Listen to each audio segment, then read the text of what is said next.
Son that saved a wretch like me. I was lost, but now I'm found, was blind, but now I see. Lu 24 l-awtur jikkonċentra fuq żewġ dixxipli wieħed minnhom jismu Kleofa u sieħbu li kienu sejrin lura lejn Emmaus ir-raħal tagħhom kien qiegħed jidlam Ġesu ingħaqad magħhom m'għarfuhx u qalilhom fuq xi qegħdin titkellmu u qalulu dwar Ġesu ta' Nażaret li kien profeta setan fl-Emil u fil-kliem il-mexxej tagħna m'għarfuhx. Aħna konna naħsbu li kelli jkun illi jifdil l-Iżrael. U allura qegħdin jitkellmu miegħu u speċi huma ddiżappuntati illi t-tama tagħhom huwa sfrott għax speċi aħna ttamajna fih u issa miet. Is-sabiħa hi illi xi nisa mill-għaqda tagħna qalulna li raw ħaj. U l-istorja tkompli minn hemmhekk naqraw minn vers 25. Illi meta qalulhom illi raw ħaj u memnuhomx vers 25 inkomplu naqraw hekk. Imbagħad qalilhom ja boloħ u tqal fil-qalb biex temnu dak kollu li qalu l-profeti. Ma kellux Kristu jbati tal-ħwejjeġ u jidħol fil-glorja tiegħu. U beda minn Mosè u l-profeti kollha u fissrilhom dak il-ħwejjeġ li fl-iskrittura kollha hemm fuq. U nnifsu kien qalilhom li kellu jqum, qalilhom kemm il-darba li kellu jqum minn bell-imwiet, però qatt ma fehmu, imma Ġesu jorbot il-kredibilità tiegħu ma dak li kien miktub fl-antik minn Mosè u l-profeti. U fissrilhom li hekk kellu jkun iva. U qorbu l-raħal fejn kienu sejrin u hemm għamel ta' birruħu li sejjer aktar il-bogħod. Iżda huma żammewh bil-qalu ibqa' magħna għax dal-waqt isir flaxija. U l-jum għoddu spiċċa. U ddaħal biex jibqa' magħhom. U ġara, xejn kien fuq il-mejda magħhom illi qabad il-ħobs u bierku u qasmu u tom.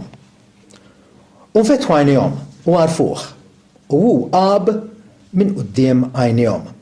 Ġifieri, hawnhekk għandna jekk taqra l-Evanġeli tinduna li l-ġisem tal-qawmien u aħna ikollna ġisem li jixbaħ ta' Kristu fil-qawwa, fil-glorja tiegħu. Seta jisparixxi, però kien ġisem reali, kien l-istess ġisem illi Ġesu bih kien misluk mas-salib. Ġisem reali, tangibbli li tmissu, però kellu proprjetajiet, kellu abbiltajiet ola milli għandu dal-ġisem tagħna bħalissa. U għadam kiet illi qed jgħidilna sparixxa qab minn quddiem għajnejhom. Dal-boħra jgħidlek li kienu malqin sakrin fil-kamra ta' fuq u Ġesu nnifsu der f'nofshom u għalilhom islim magħkom. Ġifieri ngħid li jiena eċċitat ħafna illi għadha fitat meta jasal il-waqt ikollna dan il-ġisem. Ikun mifdijin totalment. Bħalissa mifdijin fil-ruħ għandna l-maħfra u Kristu bil-qawwa tal-Ispiritu tiegħu qiegħed jgħallimna kif nelbu fuq id-dnub biex aħna naħkmu fuq id-dnub biex id-dnub jaħkem fina. U Alla qatt jilliberan anke mill-preżenza tad-dnub.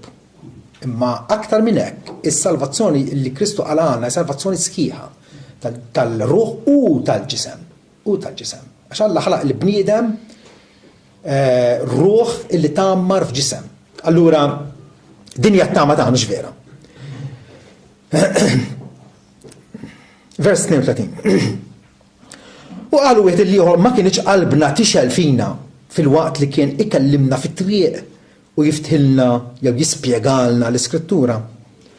U għamu f'dik is-sija u reġgħu lura lejn Ġerusalemm u sabu miġmuwejn flimkien il-11 u lil dawk li kienu magħhom u qalulhom tassew għamil mulej u der li xmu.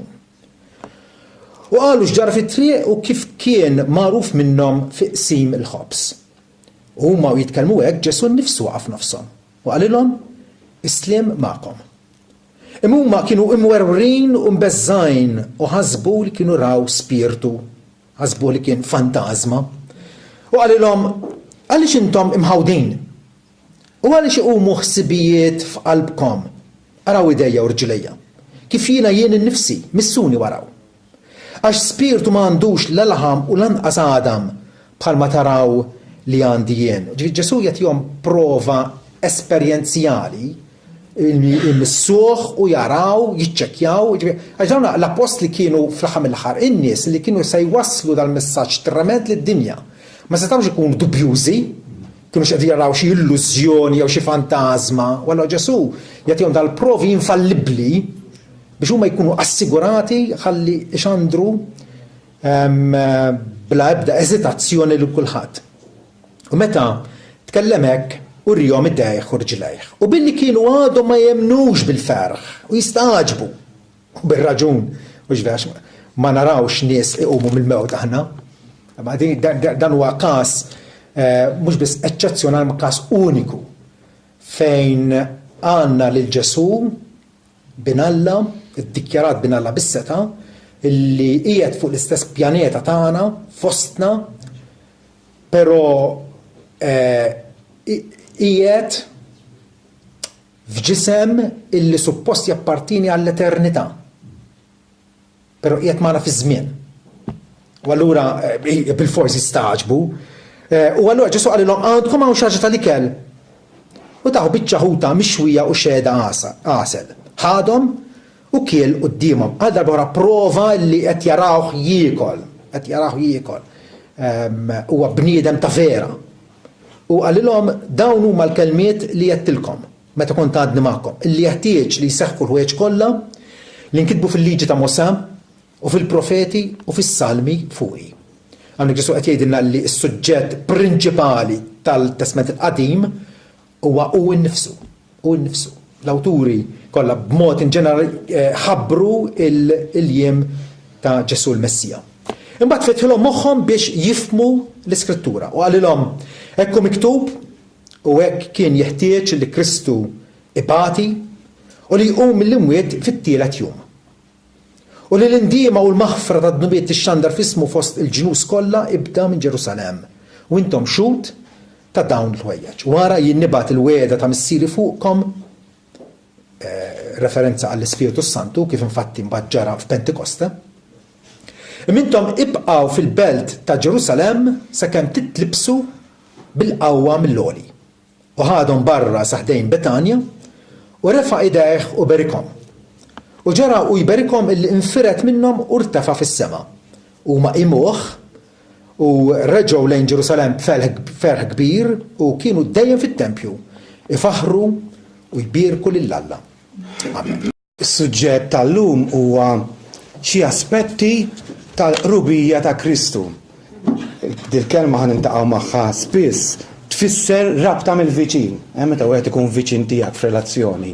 Dak li bl-Ingliż nistgħu ngħidu nearness jew closeness. Mela llum se nikkonsidraw xi modi kif Kristu permezz tal-Ispirtu tiegħu jinsab qrib tad-dixxipli.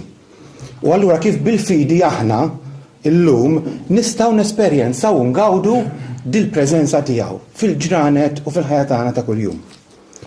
Illum kulħadd qed jiċċelebra l-Eid il-kbir. Jew il-festa l-kbir, għax il-kelma Eid tfisser festa. Tifkira tal-qawmien ta' Sidna Ġesu Kristu mill-mewt. L-irxoxt kif smajna huwa fatt storiku. Mhux xi ħrafa, mhux invenzjoni jew xi ċajta goffa fuq l-umanità, ta' xi koċ nies, imma huwa avveniment li ġara realment. Ġesu ta' Nażaret twieled għex realment. Bata, miet u ndifen verament.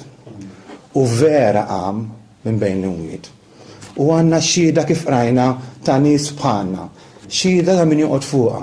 Xhieda li ma naħsibx ħaduha b'mod leġġer imma kienu lesti saħansitra jagħtu ħajjithom għall-istess xhieda. L-irxoxtu wkoll huwa ġrajja unika, smajna xi ħaġa diġà. Kif fil-fatt Ġesu ma qamx kif qam Lażru, jew kif qamu oħrajn, biex jerġgħu imutu, imma qam b'ġisem differenti, glorifikat, biex ma jerġax imut, biex jgħix għal dejjem. Li xoċtu kollu approva u turija ċara illi Kristu huwa verament is-Sid sovran. Huwa divin, huwa Alla. Li xoċtu koll kien il-pedament tal-fidi tal-apostli u tal-ewwel disċipli. Fuqu bnew il-fidi tagħhom. L-Apostlu Pawlu jgħidu jekk Kristu ma kienx irxoxtat, il-fidi tagħkom ifirħa. Ma tiswa xejn. Araw l-importanza kemm kienet pedament tal-fidi tal-ewwel disċipli. U l-irxox kienu wkoll fiċ-ċentru tal-evanġeliżmu. Il-qalba tal-messaġġ tad-disċipli propju kien dan. Ġesu Kristu qam minn bejn l-imwiet. U jalla għalina wkoll ġifieri jkun il-pedament tal-fidi tagħna u jkun ukoll iċ-ċentru f'kull evanġeliżmu xhieda li nagħtu. Kristu qam minn bejn l-imwiet u kif nistqarru fil-kredu wkoll tela s-sema u qiegħed fuq l-lemin tal-missier. Meta Ġesu għallhom u tawm l-informazzjoni li ħajitlaq lid-disċipli u ħalmurant il-missier tniktu. Tiftakru, għallhom isma' jiena sejjer, però mhix ħanħallikom il-tiema. Meta mur jien ħannibqa' magħkom permezz tal-Ispiritu Santu. Il-jiem kollha ta' ħajjitkom. Jien ħnibqa' magħkom sa dejjem, sa kemm jispiċċa żmien. Ġara f'Pentekoste propju dan. Għaliex f'Pentekoste l-Ispiritu Santu żar u niżel fuq id-disċipli. U b'riżultat ta' dan nafu kif ħajjithom inbidlet b'mod drastiku. Inbidlet b'mod tal-għaġeb. Ġifieri affettwatilhom ħajjithom. Il-preżenza rubija ta' Kristu magħhom permezz tal-Ispirtu irċevew il-kuraġġ saħansitra biex jaffaċċjaw kull diffikultà, kull persekuzzjoni, kull problema, kull awġ u anka kienu lesti li jagħtu ħajjithom għaliex Kristu kien jinsab magħhom permezz tal-Ispirtu. Sidna Ġesu Kristu għadu jgħix. Amen, għadu jgħix, għadu ħaj, għadu mal-disċipli tiegħu sal-ġurnata tal-lum. Tippermettu li nistaqsikom aħna li nqisu lilna nfusna disċipli konxi ta' dir-realtà jew le fil-ħajja tagħna. Nistgħu ngħidu li dil-qrubija ta' Kristu qed taffettwana ħajjitna b'xi mod.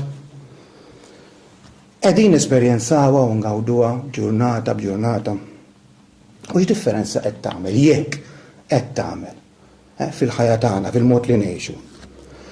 Intkom tafu l-aħwa li faċilment nistgħu ninsew dir-realtà tremenda u ngħixu ħajjitna minn filgħodu sa filgħaxija daqs li kieku Kristu għadu mejjed. Mhux viċin tagħna qiegħed il-bogħod, jew qiegħed x'imkien il-bogħod. U meta jiġrilna hekk hija ħasra għaliex bħala disċipli nkunu qegħdin nitilfu. Waħda mill-akbar għajnuniet qawwija bżonjużi u effettivi li għandna bżonn biex nimmaturaw spiritwalment. U għalhekk illum ħanħarsu fil-qosor lejn xi aspetti ta' dil-qrubija ta' Kristu magħna.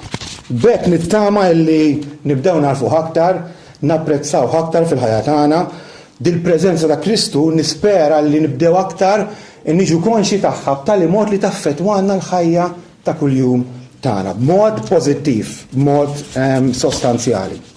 Mela l-ewwel nett, jekk jiena disċiplu ta' Kristu, Kristu qrib tiegħi bħala dak li josservani. Ma josservanix b'indifferenza, però josservani u jqisni b'imħabba. Iqisni bħala persuna ta' valur. Jiena importanti għalih u jħobbni. Ma jqisnix ifkonna ngħidu bħala pulizija, josservani attent għalija biex iweħħilni xi sitwazzjoni kif niżbalja, le. Aktarx josservani biex jekk ikolli bżonn ta' għajnuna, jekk insibruh f'xi gwaj, jintervjeni u jsalvani. Bħalma l-ġenituri, mhux hekk josservaw l-uliedhom li jħobbu attenti għalihom. Għalfejn biex jekk ikun hemm bżonn jitlu jgħinuhom, jisalvawhom minn xi problema. Kristu josservani. Kristu josserva kollox. Litra l-lu tgħidilna hekk. M'hemm l-ebda kreatura li ma tidirx qudiemu. Imma kollox u qeri u mikxuf qudiemu. Jiġifieri kollox fil-beraħ quddiem għajnejh. Dak li miegħu għandna x'naqsmu. Jew dak li qed iridu nagħtu kont lilu. Kristu josserva kollox. Kollox. Kull ma naħseb, kull ma nħoss, kull xewqa li jkolli, Kliemi kollu kull ma nagħmel. Il-fantażiji li forsi u l-immaġinazzjonijiet li matul il-jum jiġu ġo moħħi, Kristu josservhom. Il-weġġat li nħoss l-afsit ta' qalbi dwejja li kultant nesperjenza, Kristu josservah. Kull xewqa tajba l-affarijiet sbieħ, l-affarijiet tajbin u anka xewqat ħżiena li ma jogħġbux il-Alla, Kristu anka dawn josservhom kollha. Kliemi kollu josservah. Il-qrid li neqret, il-gar li ngor, il-ħin kollu, it-qasqis ġieli fuq persuni, ir-rabja u tlim li mweġġa l-marti, l-żewġ, l-uliedi, klimi kollu Kristu josservah. Kull ma nagħmel. L-aħwa kikun kun konxu ta' dir-realtà, kikun kun konxu li Kristu qed josserva kollox, ħajti tinbidel, ma tibqax l-istess. Ibqgħu ċerti li kieku naħrab u niskansa ħafna noqqasijiet u ħafna dnubiet kun konxu ta' dil-verità. Kristu allura meta josservani lili jgħinni, lili jagħmel il-kuraġġ biex noqgħod aktar attent, kif inġib ruħi. Jgħinni wkoll biex nirsisti għat-taqdis għal ħajja aktar li toġob lilu, la naf li jarani, mela nixtieq noġbu aktar. U allura dil-verità timbuttani il-qudiem biex nirsisti għal aktar dusija fil-ħajja tiegħi. Nirsisti wkoll għal aktar impenn u servizz. Dina min iservi lill-Alla jaqdih f'xi ministeru taf kemm tgħinha. Il-fatt li hu qed josservani, mela jien irid nimpenja ruħi aħjar, inkun aktar fidil fis-servizz, ma naqtax qalbi, imma nservih u rid noġob lilu għax hu qed jarani aktar milli noġob lin-nies li qegħdin jarawni wkoll. Għalhekk Kristu josservani mhux b'indifferenza, mhux bħala pulizija, josserva kollox u josservani wkoll kull fejn inkun. Salm 139 jesprimi l-verità b'mod mill-isbaħ. Omulej, int qarbiltni u għarafni. Taf meta noqgħod u taf meta nqum. Taf ħsibijieti mill-bogħod. Int tara fil-mixi tiegħi u l-waqfin tiegħi. Int taf tajjeb triqati kollha. Għax m'hemmx kelma f'hom milli int mulej ma tafix kollha. Int ħaddanni minn quddiem u minn wara u tqiegħed lidek fuqi. U jkompli mbagħad. Fejn immur il-bogħod mill-ispirtu tiegħek? Jew fejn naħrab minn quddiem wiċċek? Jekk nitla fis-sema int qiegħed hemm. Jekk nagħmel sotti fis-satna tal-imwiet ara int qiegħed hemm ukoll. Jekk nieħu ġwien ħajseb u nagħmar fitru fil-baħar, hemm ukoll idek tilħaqni u lemintek taqbadni. Jekk ngħid ħalli dlam jaħbini u ħalli d-dawl ikun lejl madwari, iva dlam ma jista' jaħbilek xejn. U l-lejl jiddi bħan nar. Id-dawl u dlam huma xort għalik. Kemm dnubiet fil-moħbi nagħmlu meta nkunu waħedna. Fil-karozza, fil-kamra quddiem il-kompjuter, kemm nevitaw nuqqasijiet u dnubiet kieku jkollna aktar awareness ta' dir-realtà. Għax fil-fatt għad minti waħdek. Għad minti moħbija, għad. Dan ngħidu mhux biex nbeżżaw lin-nies, ma biex ninkoraġġixxu xulxin ħankunu konxi li qegħdin fejn qegħdin kull imkien Kristu qiegħed magħna bħala dak li josservana. U Kristu josservana wkoll dejjem. Ġifieri għaddej minn xi għaddej matul il-ġurnata, Kristu qed josservak. Mod speċjali meta inti tintaqa' ma' xi problema, ma' xi gwaj, ma' xi diffikultà u ma tafx taqbad tagħmel u mtaqqal b'xi diffikultajiet u tħossok ħadi tafeġ ftakar li Kristu miegħek bħala dak li josservak. Jalla wkoll bħal Ħagar li kienet fix-xari waħedha tagħmel il-mottu tiegħek dal-kliem. Int Alla li tarani, jew int Alla li tosservani. Jana nitalmu ngħix ġurnata b'ġurnata b'dan mottu. Int Kristu li tosservani. It-tieni, bil-fidi narfu wkoll li Kristu qrib tagħna bħala dak li jismana. Kemm hija importanti din. Fl-ewwel Ġwan insibu dal-kliem. B'dan għandna qalbna qawwija fih, jiġifieri din hija l-fiduċja li għandna. Jekk nitolbuh xi ħaġa skont ir-rida tiegħu, jismana. U jekk nafu li jismana f'kull ma nitolbu, nafu li għandna l-ħwejjeġ jew it-talb li tlabnieh. Kristu huwa dak li jisma' kull talba tiegħek. Kull talba ta' ringrazzjament, ta' tifħir, kull supplika, kull interċessjoni għall-oħrajn, Kristu jisma' dan kollu. Mela allura, kemm nisħossni konfidenti li nersaq lejh, un poġġilu t-talb tiegħi la naf li jismani, qed jagħti kasi. Kemm imisni wkoll indur lejh minflok nippanikja u nintilef fir-rabja meta insib ruħi marsux diffikultà, minflok ngħajjed u nippanikja la Kristu jismani, indur lejh u ressaqlu talbi. Kemm imisni wkoll inkun inkoraġġut biex nitlob aktar. La naf li qed jismani, ma allura aktar ma nitlob, aktar ħaj jismani. Kemm huwa importanti dan. Anki l-mod li nitlob jinbidel. Ġieli kultant ċertu talb li nitolbu fil-pubbliku qisu jinstema' aktar qed nitolbu għan-nies. Qisni iktar qed inkellmu lil dawk li qed jisemgħuna u min jipprova jipriedka, min jaqsam xi ħaġa li qara, u kultant anke ċertu talb qisna li Kristu riqed. Jew Kristu ma jippurtax u allura rrid nagħmel sforz jew ngħajjed u nitqanżaħ.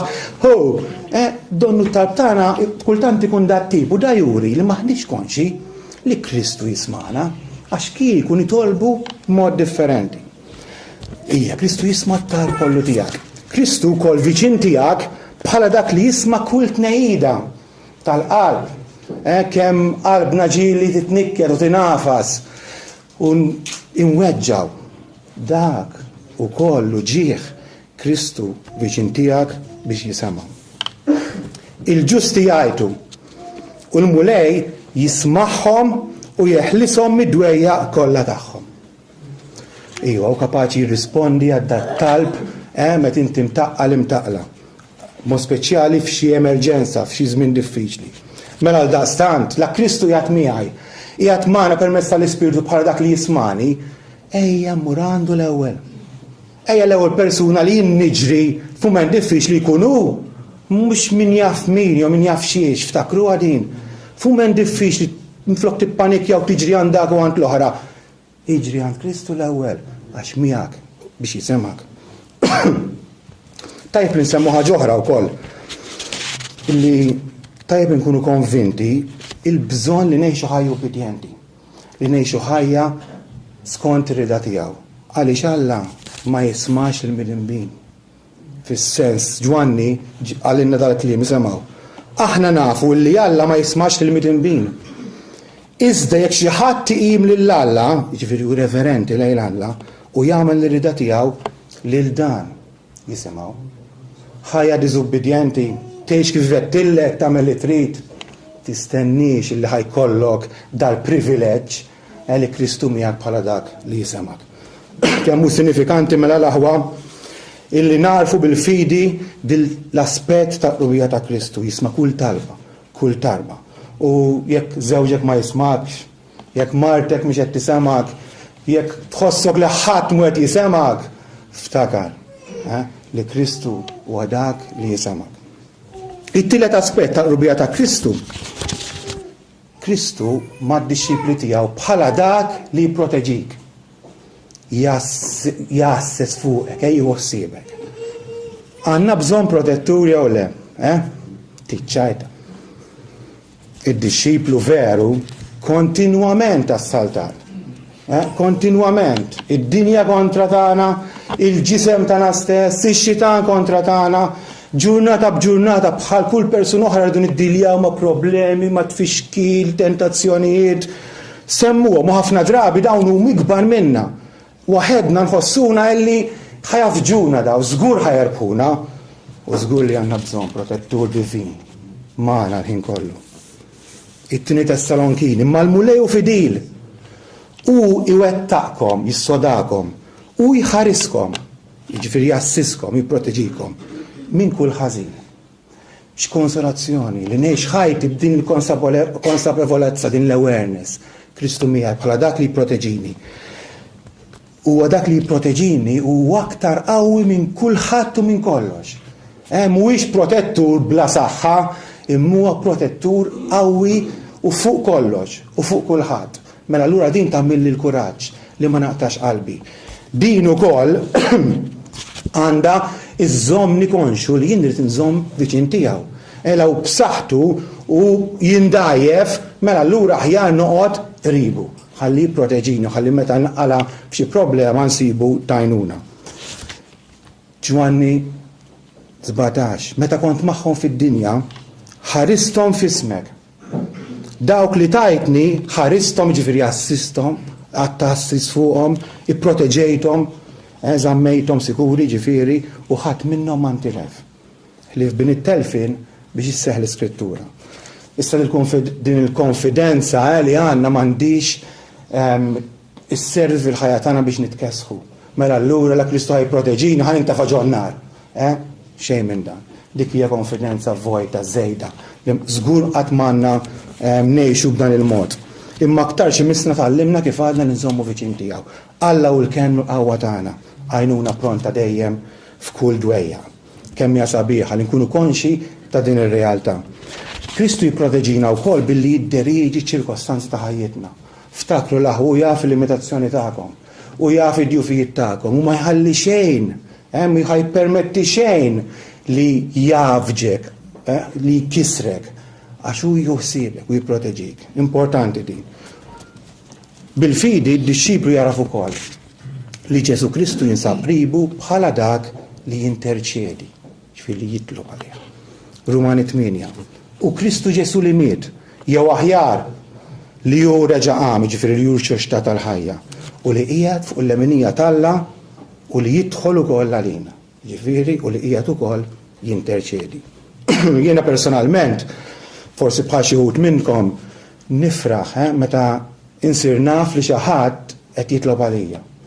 Inħossni inkoraġġut naħseb waħda mill-iktar affarijiet li tinkoraġġini b'mod speċjali meta tkun għaddej minn xi żmien diffiċli. Li niftakar isma' hemm dak jew hemm dawk qed jitolbu għalija lili terfani, tqanqanni, timbuttani. Mela ħseb wara x'konsolazzjoni missu jkollna meta nkunu konxi li Ġesu Kristu dak li jħobbok żgur wisq aktar milli jista' jħobbok kull persuna oħra hija tinterċedi għalik. U mhux forsi kif naħsbu aħna bil-kliem, imma billi qed iġorrok fuq qalbu kif ngħidu kontinwament quddiem għajnejn il-preżenza tal-Missier. X'konsolazzjoni meta niftakru. Għandi dwejja, għandi diffikultà, Ġesu huwa dak li qed jinterċedi. Ħin kollu qed jippreżentani quddiem il-Missier. Kemm m'għandix naqta' qalbi l-aħwa qed nirrealizza dan l-aspett tal-qrubija ta' Kristu. Issa sikket kull panik f'moħħi u tikkalmani. F'dawk iż-żminijiet diffiċli. Mista timbuttani l-qudiem biex naffaċċa kwalunkwe ħaġa li jien isib ruħi qudiemha u faċċat minnha. L-interċessjoni ta' Kristu mhijiex kultant.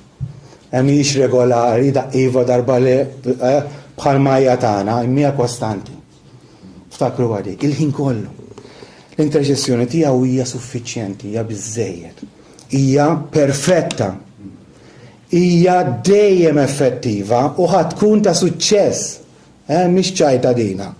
Tipproduċi kull ma jixtieq. Dak li qed jinterċedi għalina l-interċessjoni ta' Kristu ħad jipproduċih. Mhux ħajfalli żgur Ġesu. Aħna kultant nfallu, ma mhux Ġesu Kristu, ċertament. Jiġifieri ħajassigura li aħna nħorġu rebbiħin. Mela noqogħdu attenti wkoll, forsi dina ma toċċal ħafna minna li ma nbidlux l-interċessjoni ta' Kristu ma' interċessuri oħrajn. Ma nibdluhx. Għandna interċessur biżżejjed tajjeb, m'għandniex bżonn interċessuri oħrajn. Ħansemmu tliet aspetti oħra fil-qosor ta' dil-qrubija ta' Kristu, u dawna għandhom x'jaqsma xulxin ukoll. L-ewwel nett li huwa qiegħed magħna permezz tal-Ispirtu tiegħu bħala dak li jimpjegana, se nispjegawhom qabbadna x-xogħol, bħala dak li jittrenjana u bħala dak li jgħallimna.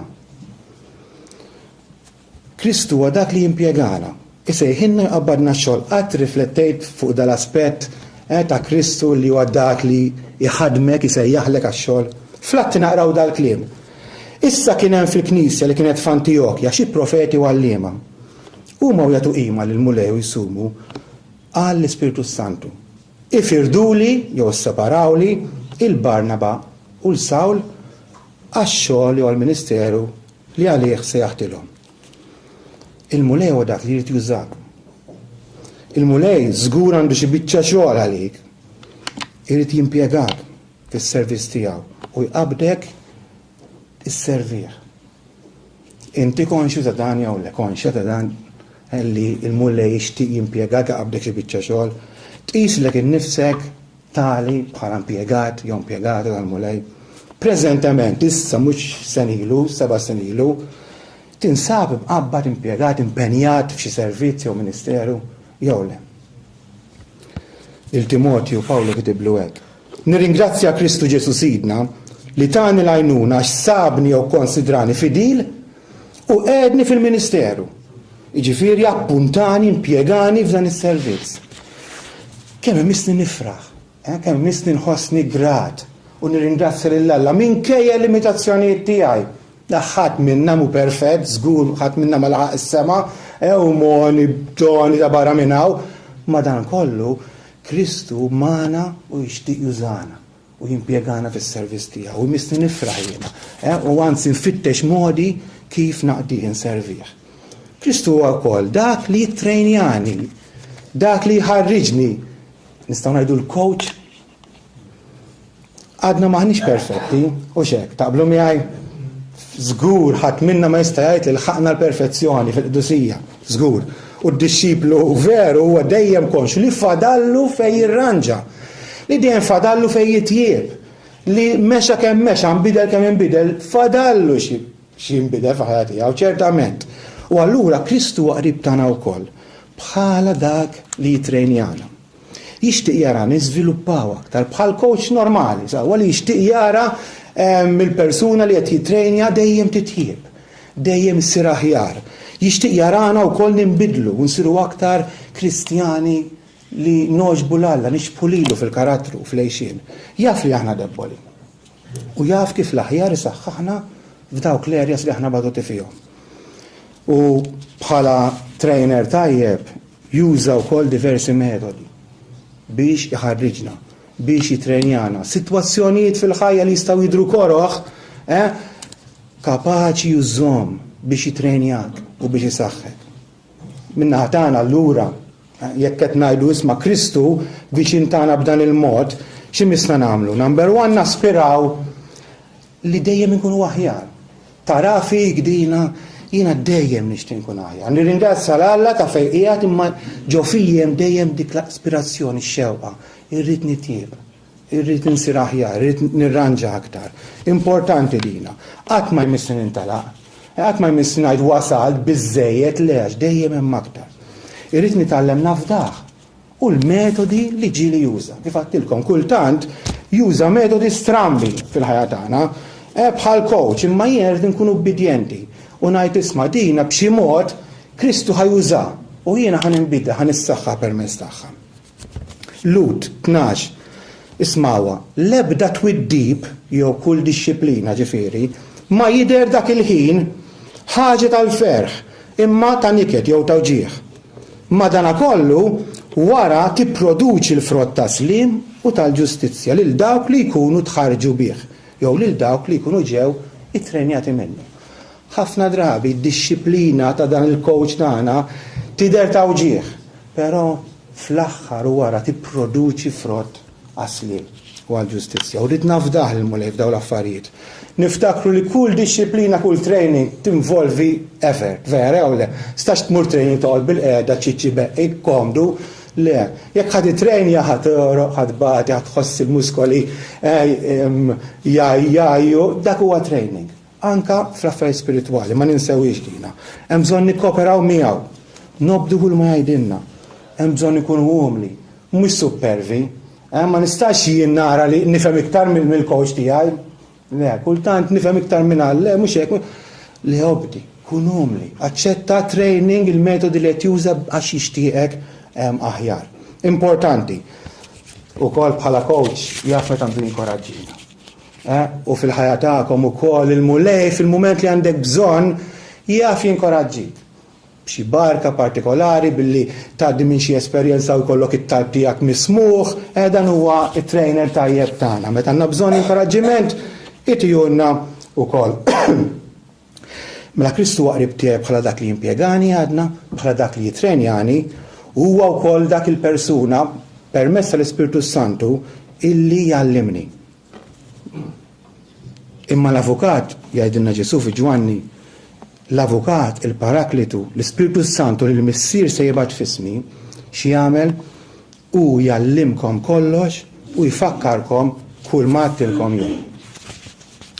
Tafu x'differenza jagħmel għallim tajjeb vera fil-ħajja tal-istudenti? Vera jew le differenza enormi. Għallim teacher anke tal-iskola jew forsi ta' knisja. Differenza enormi l-għallim jagħmel. Mela ħseb wara x'differenza jmissu jagħmel f'ħajjitna l-għallim perfett li huwa Ġesu. Vera jew le? Għandek l-għallim per eċċellenza miegħek biex jgħalmek. Kristu permezz tal-Ispiritu Santu jitaxxa dawlinna moħħna biex nifhmu aħjar dawk il-wej spiritwali, kultant jidhru fondi. Kristu jallimna u jifhemhomna aħjar u jniżżilna ngħidlek fil-fond, fil-wisa u fl-għoli ta' ċertu veritajiet spiritwali. Jalmek ir-rida tal-Alla lejk. Jalmek x'inhuma dawk l-affarijiet li qed tagħmel li ma jogħġbux lill-Alla u x'imissek tagħmel dawk il-ħwejjeġ li jogħġbu lill-Alla. Dan jalmek. Jalmek ukoll x'għamel huwa għalik, x'wedek fil-kelma tiegħu. Sintendi, qatt ma jallimna b'xi rivelazzjoni speċjali apparti mill-kelma tiegħu. Orrajt imma jallimna hekk kif aħna regolarment ta' kuljum naqraw u nistudjaw fi spiritu ta' talb u reverenza il-kelma tiegħu. Hemmhekk jallimna l-Spiritu. Mela allura x'immissu jkun ir-rispons tagħna? Number 1, ejja nsibu ħin kuljum biex noqogħdu kif ngħidu f'riġlejh. Jekk inti ma tmurx għand li mallem tiegħek it-teacher toqgħod id-dar ma ħatallem xejn. Insibu ħin kuljum. Ħin kuljum fejn jiena qiegħed f'riġlej li mallem tiegħi, ħalli jallimni. Kull darba li nersqu lej kelmtu, ftakru għadina. Imqar ħsieb mulej għallimni int, ejni. Kemm nitalmu aktar milli kieku nippruvaw nifhmu waħedna. Meta nersqu lej Ġesu u nitolbuh ikunu l-għallim tagħna. Niftakru wkoll li nkunu studenti tajbin tfisser li ma nkunux passivi. Ma nkunux għażinin, student għażin minn għandu tfajja f'xi ġifieri li titażen, m'għandekx aptit moħħok fit-television, dak mhu student tajjeb. Fl-affarijiet tal-mulej ma nkunux hekk. Ejja nkunu ħabbrika, dedikati, seri, għax aħna rridu nitalmu minn għand dan l-għallim li qiegħed magħna permezz tal-Ispiritu tiegħu. Fuq kollox ejjew nagħtu importanza li t-talim tiegħu. Dak li għallimna ma ninsewx huwa talim ta' Alla nnifsu, mhux it-talim ta' ċensina jew ta' Peppu, talim ta' Alla importanti, nagħtuh l-importanza tiegħu. Ejjew niftakruh kemm ninsew Alla jitkellem, Alla mhux isu ma tkellem ħadd, ftakar it-talim tiegħu. Tih importanza, tibdlux, tawġux, iġġebdux it-talim biex jettakkomoda l-lek innifsek. Kemm hu żball komuni tan-nies da li nagħmlu. Kristu għal xi ħaġa u inti ġebbida u tdawwara u tagħmilha forma biex tagħmel iktar faċli għalik. Talim tiegħu tih l-importanza. Tibdlux, tawġux. Fuq kollox poġġieħ fil-prattika. Ejxu. Xi swilna li nitalmu u nimlew moħħna bit-talim ta' Kristu jekk imbagħad ma ngħixuhx. Anzi, swilna l-ħsara, le.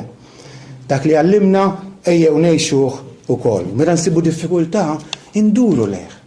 Kultant ċertu nies jippanikjaw, ieqaf tallem iskod, tallem mersa għal mulej, mhix qed nifhem qed nitfixkel għandi dubju, femni inti. U Alla jfehmek b'diversi modi, jista' jfehmek permezz ta' persuna oħra, imma dur leh bħala għallim tajjeb u jieħu ħsiebek. L-aħħar kelma fuq dan l-aspett jekk inti mbagħad hija f'pożizzjoni li tgħallem forsi lil-uliedek, forsi Sunday school, jew qed tgħallem anke xi ħadd mix-xogħol mingħajr ma taf. Dejjem ftakar żewġ affarijiet. Għalmu dak kollu li għallem Kristu, mhux tażel inti s-sabiħ u li jara xil-widnej u mbagħad dawk ma tallimhomx, Kull ma jallem Kristu inti jekk għallim għalmu. U għalmu wkoll kif jgħalmu. Jiġifieri għalmu b'imħabba, għalmu b'paċenzja, għalmu meta titgħallem in-nies ejjew nagħlmu bl-istess mod li Kristu jgħallem lilna. Mela żewġ aspetti oħra ta' qabel tal-aħħar u fil-qosor tal-qrubija ta' Kristu. U jinsab viċin tiegħek bħala dak li jqanqlek kemm fil-ħsieb kif ukoll f'xi azzjoni. Jiena ma nafx, però naħseb taqblu miegħi li l-memorja ta' ħafna minna fjakka. Ninsew ħafna u ninsew malaj. Għalhekk Kristu qiegħed magħna permezz tal-Ispirtu biex iqanqalna fil-ħsieb. Ġieli xi vers mill-Iskrittura tkun għaddej matul il-ġurnata, ssib ruħek f'xi ċirkostanza partikolari u jisub jiġik vers, jiġik ħsieb. Dak huwa l-mulej. Qed iqanqallek il-ħsieb tiegħek. Ġieli jista' jpoġġi f'moħħna xi verità partikolari li għandna bżonn naħsbu iktar fuqha. Forsi verità li hija mwarba fejn naf jien l-infern, il-ġudizzju tal-korla tal li rari naħseb fuqhom għax qishom naqra waħda ma jogħġbunix. Kultant għanqallek l-ħsieb. Isma' aħseb iktar fuqha din, irrifletti fuqha. Ġieli wkoll ipoġġi f'moħħna ċertu verità fis-sens li tiġik persuna f'moħħhom. Ara, ġid il-persuna forsi għandha bżonn attenzjoni. Inti minsija fil-Knisja, forsi għandha bżonn xi għajnuna partikolari. U inti ġitek f'moħħok mela l-Ispirtu għanqallek il-ħsieb. Jista' jkun xi sitwazzjoni li għandha bżonn inti iktar talb. Bejn nafjien taf li hemm koppja għandha diffikultajiet ġid moħħok. Dak huwa l-Ispirtu tal-leta għanqallek il-ħsieb biex titlob. Jista' jkun qed nittraskura jiena, xi servizz li qabduni jew nittraskura xi dover spiritwali nittraskura t-talb u jiġik f'moħħok. Daw mhux mill-ajru jiġu, daw mhux hekk. Dak huwa Kristu, viċin tad-dixxiplu li permezz tal-Ispirtu Santu qed iqanqal. Speċjalment meta nkunu ħanieħdu xi deċiżjoni importanti f'ħajjitna, deċiżjoni kbira li allura jekk nagħmlu żball ħambagħdu l-konsegwenzi, hemmhekk l-Ispirtu Santu żgur li ħajfakkarna x'għandna nagħmlu, ħajurina triq, ħajiddireġini isma' hawn u mhux hawn. Hija importanti li ma rridux ukoll ninsewha. Noqogħdu attenti, hawnhekk rridu noqogħdu attenti, mhux kull ma jiġi naf moħħna u kull ma nħossu ġej mill-Ispirtu Santu. Orajt ma nkunux dak it-tip ta' nies li kull ma jiġik ġo moħħok, kull ma tħoll għax l-Ispirtu Alla, għax dana Kristu qiegħed iqanqalli. Noqogħdu attenti. Orajt inżommu f'moħħna li normalment l-Ispirtu ta' Kristu qatt ma jaqbeż il-kelma. Żommuha f'moħħkom li. Qatt ma jikkontradixxi l-kelma. Luteru kien jgħid li jekk il-ħsieb tiegħi, l-esperjenza tiegħi, dak li qed inħoss ma sibux hawn mix-xitan kien jgħid. Ma tantx kien idur mal-lewża, mix-xitan. Jiġifieri noqogħdu attenti number one li dak li jkun ġej ġo moħħna jkun hawn. U noqogħdu wkoll attenti mill-għaġla. Jekk kien ħsibt xi ħaġa mhux mill-ewwel ġrejt u għafattarta u għamilta. Le, itgħallem stenna, itgħallem imxi pass kajman bil-mod. Calvinu kien jgħid aħjar nitkaxkar fid-dawl, jiġifieri fir-rida Alla, milli niġri bla doġġ fid-lam. Għaliex l-għaġla jgħidu l-Puritani, l-għaġla hija l-pass tax-xitan. Għalhekk jew nitalmu dat tqanqil nimxu bil-mod u ma naġlux.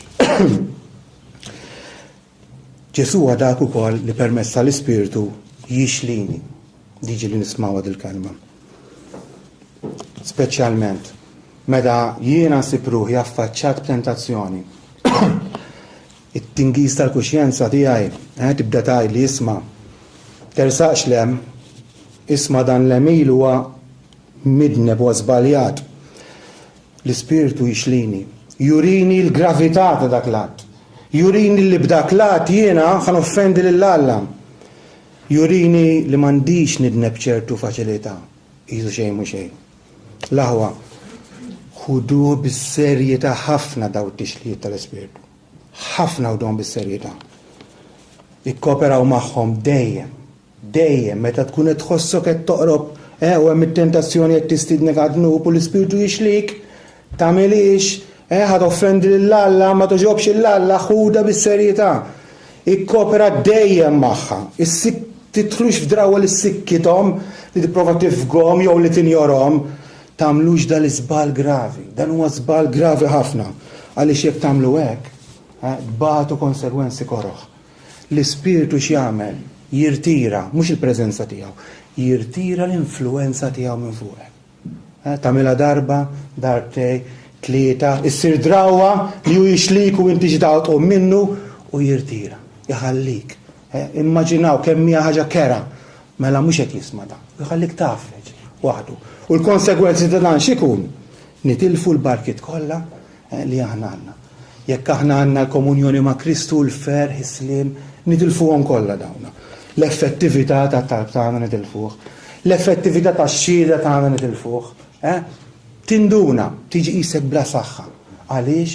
Għax b'mod regolari l-Ispirtu qed jixlik u inti qed warbu, qed tinjorah. Għalhekk it-tixlid tal-Ispirtu matul il-jum tuhom l-importanza tagħhom. Fl-aħħar nett, imma mhux l-inqas.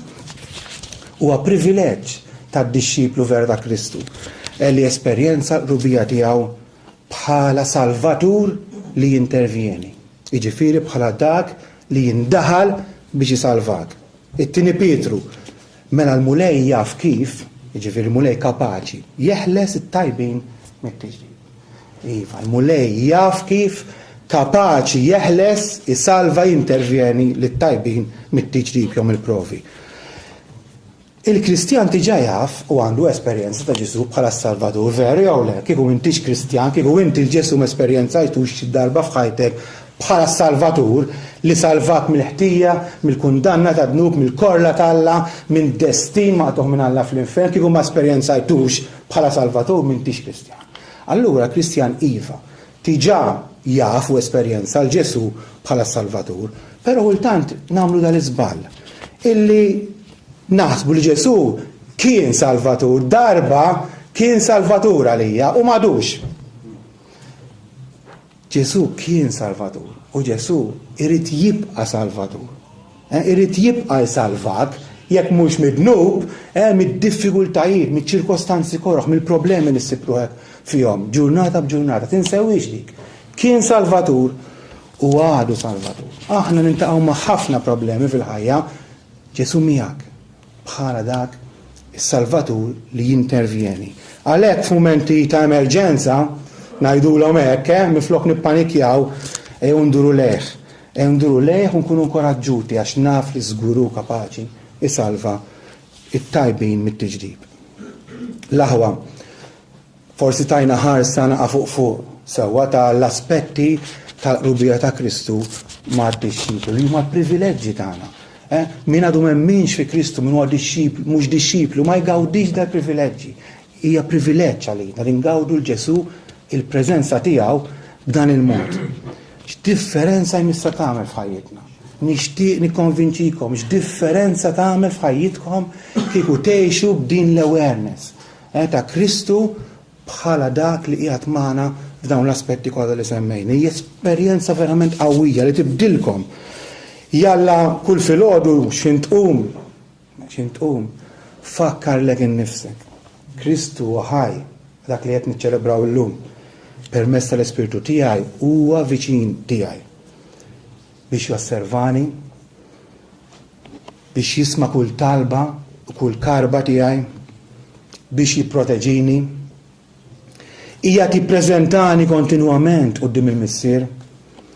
Ijad bħala dak li għandu xogħol għalija, qed jitrenjani, qed jallimni, ijad qribi biex iqanqalni u jixlini u meta nsib ruħi f'sitwazzjoni diffiċli immens huwa miegħi wkoll bħala dak is-Salvatur li jintervjeni.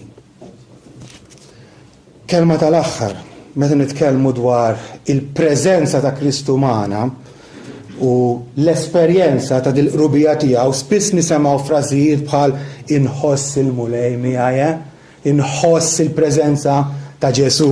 Nisma'hom daw jew le vera, anke nitkellmu kultant ma' ċertu nies u hemm enfasi fuq dan il-ħass, fuq daw il-feelings.